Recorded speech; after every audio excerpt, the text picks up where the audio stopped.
Well, Governor DeSantis spent the last several weeks and millions of taxpayer dollars campaigning against the marijuana amendment. And in the end, it worked. Amendment 3 failed last night. And tonight, I-Team investigative reporter Katie Legrone with why the fight is not over yet.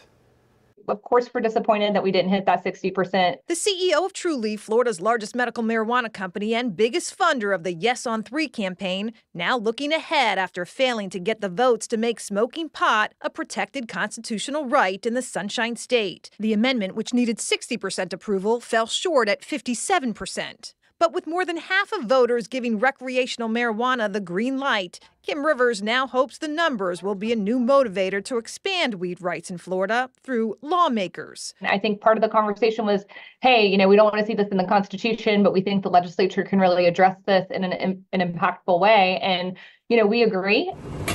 The amendment was among the most contentious measures on the ballot, with its largest opponent, the state's most powerful elected leader, who faced criticism for using taxpayer funds on an ad campaign. Marijuana is dangerous. And held a series of state-sponsored press conferences to aggressively oppose the amendment. Governor Ron DeSantis calling his use of public resources public awareness. It's going to do damage to young people. It's just a question of how much damage. Early polls suggested a sweeping victory. Just before Election Day, polls showed a dip. Hours before the final tally, Rivers didn't rule out a potential court battle with the governor over his use of taxpayer funds to defeat the amendment. I think it's our responsibility as citizens and as taxpayers to hold our government accountable, right? Now, a day later, she's less interested in a court fight and more interested in a conversation to keep recreational pot on the table in Florida. In the midst of a campaign, right, things get heated and the opposing sides are really in the trenches. But I think that this morning,